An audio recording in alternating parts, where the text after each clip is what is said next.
Salut l'équipe, salut la team, bah voilà, on perd 3-1 contre Monaco, franchement match un petit peu cruel, hein, un petit peu cruel, largement cruel, j'ai un petit peu la rage, je vous mens pas, et ça me fait du bien aussi parce que j'avais perdu la flamme, et là je l'ai retrouvé devant la télé sa mère, là je l'ai retrouvé devant la télé, et là je vois qu'il y a des joueurs où je peux plus, vous vous rappelez la saison passée, je parlais de Thiago Motta, la vie de ma mère, je peux plus. Il sert à rien, là, il va plomber le milieu, là. Ça y est, il a plus sa place. Fais-le rentrer en fin du match. Normal, il peut. D'accord, fin de match, il peut rééquilibrer le truc. Mais là, titulaire comme ça, on va lui faire confiance à quoi? Ça y est, Rabiot, il est au top de sa forme. Rabiot, il fait des excellents matchs. Rien à dire, Rabiot. La tête de ma mère, magnifique, il me fait kiffer. Largement. Matuidi, tac, il reprend sa place. Ou Krikoviak, Verratti, Rabiot. Motta, sort-le sa mère, il rentre après. Ça y est, on peut plus espérer, là. Hein, c'est bon. C'est bon, l'expérience, tout ça, on connaît. Thiago Motta, il a fait des grands clubs. Mais au bout d'un moment, ça y est, quand tu veux refaire tout le monde à neuf, le milieu, c'est le plus important aussi. Et on voit clairement que ça y est. Et moi, ce qui m'énerve, c'est que tout le monde lui fait confiance.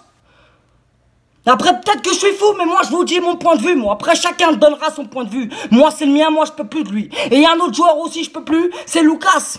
Pourquoi Lucas? Parce qu'on sait de quoi il est capable. Mais le délire, c'est qu'à chaque fois, on attend, ça fait des saisons. Ça fait des saisons. Ça fait quelques années, on attend, c'est toujours la même, y a pas de progression. Après, quand il marque un but, un doublé, là, bon, ça fait plaisir, tu vois, normal, parce qu'au final, on les kiffe. Même Cavani, hein, pour moi, chaque match, avant un match, sachez-le, j'espère que Cavani marque. Je me dis, ouais, faut qu'il marque, ça lui fera le moral. C'est pas, je suis pas défaitiste, tu vois. Non, il pue la merde et tout, non. Je suis pas de ce genre. Moi, je suis là avant le match, truc. Et après, je vois le match, il pète les plombs. Et là, je parle de lui, par exemple. Tu vois, là, il m'énerve. Et parce qu'il y a rien, il y a pas de progression, lui aussi. Il y a rien. Et je crois que c'est un truc, c'est vrai qu'il court beaucoup, il mouille le maillot, il défend, c'est vrai. Mais on demande des buts, on demande qu'il reste en attaque. Des fois, il est essoufflé tellement il court partout. Moi, je l'ai vu, la tête de ma mère, il court là jusqu'en défense quand même. Ça, respect, voilà, respect pour le bonhomme. Il court jusqu'en défense, mais après, il refait un tour, c'est une contre-attaque, il est épuisé. Après, c'est normal, il fait des frappes bizarres. Après, je sais pas, moi, je sais pas, il fallait un 9 déjà. Au Coran, il fallait un 9. David Luiz, cruel David Luiz. Vivement qu'il y a Marquinhos et Thiago Silva parce que David Luiz, il fait peur de fou, frère, en défense. Le chétan, ouais, c'est quoi ce délire là?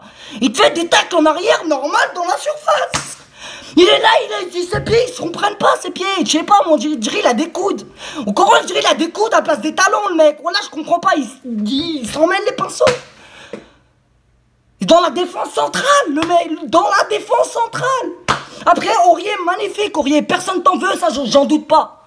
Eh, t'es un soldat, t'es un guerrier, t'as fait ton match, et depuis le début de saison, t'es là. T'es là, ton but, c'est pas grave. De toute façon, elle allait rentrer, limite, elle allait rentrer, la balle, elle allait rentrer. Voilà, après, il fait rentrer Ben Arfa en fin de match. Non, je suis désolé, là, même si Ben Arfa, hein, on l'a pas vu, on n'a rien vu du tout. On l'a pas vu Ben Arfa depuis le début, depuis qu'il est avec nous, on l'a pas vu. C'est, hop, il nous fait kiffer, tu vois, mais on l'a pas vu. Mais là, le rentrer en fin de match comme ça l'a plombé un petit peu. Tu rentres pas, non, fallait le rentrer avant l'offensif. T'as fait rentrer Meunier, nanani, ça servait à rien. Kurzawa, il a pris la confiance. Moi, ces joueurs, faut la remettre en place, je vous le dis, parce qu'ils sont matrixés. Kurzawa, bonhomme depuis le début. T'as pris un peu la grosse tête, sa mère. T'as oublié ton côté gauche. T'étais jamais là dans ton côté. Jamais, t'étais pas là dans ton côté. Non, t'étais pas là, il y avait personne. Donc c'est aussi un peu de ta faute, ça. Après, ouais, il y en a, ils vont dire, c'est que la Ligue 1, mais nanani, t'enflammes, mais ferme ta gueule, va. Et comment tu veux aller loin avec tes champions s'ils te font des matchs comme ça bizarres? Comment? Vas-y, comment? C'est ça qui fait peur aussi. Là, c'est un nouveau coach, un nouveau départ, donc on va prendre du temps. Hein? Là, ça me fait rappeler dans les débuts de Carlo Ancelotti quand on luttait contre des gars, et bien Antonin Gaillard, la vie de ma mère, c'est comme ça, là. Donc, ouais. J'ai pas envie de prendre du retard, nanani, Ligue des Champions, le moral, moi je les connais, les joueurs, je vous le dis. Il y en a, ils prennent la grosse tête, une défaite de tête à guire. Waouh! Je vous le dis, la tête de ma mère. Donc là, c'est assez sérieux, là. Et en plus, le collectif Ultra Paris qui s'est déplacé, hein, et il y en a qui ont refusé des places, bande de bâtards, là, surtout le mec, là, qui bloque tout à chaque fois, le dirigeant de sécurité, ta grand-mère, là, Jean-Philippe Davilliers, là. Normal, ils t'allument des places, des supporters, ils te bloquent, alors qu'eux, ils payent le car, ils payent les billets. Et toi, tout annule, tout. Pour un match de foot. Pourtant, l'Euro 2016, hein, laisse tomber, on l'a vu. Et ça n'a rien à voir, c'est pas la même catégorie de supporters, moi je vous le dis. Hein. putain de sa mère, ils sont même pas allés les voir en plus à la fin du match, histoire de les remercier parce qu'on les a très bien entendus tout le match. Et ça aussi, ça fout la rage. Comment tu veux qu'il y ait du changement? Comment tu veux qu'il y ait du changement? Comment?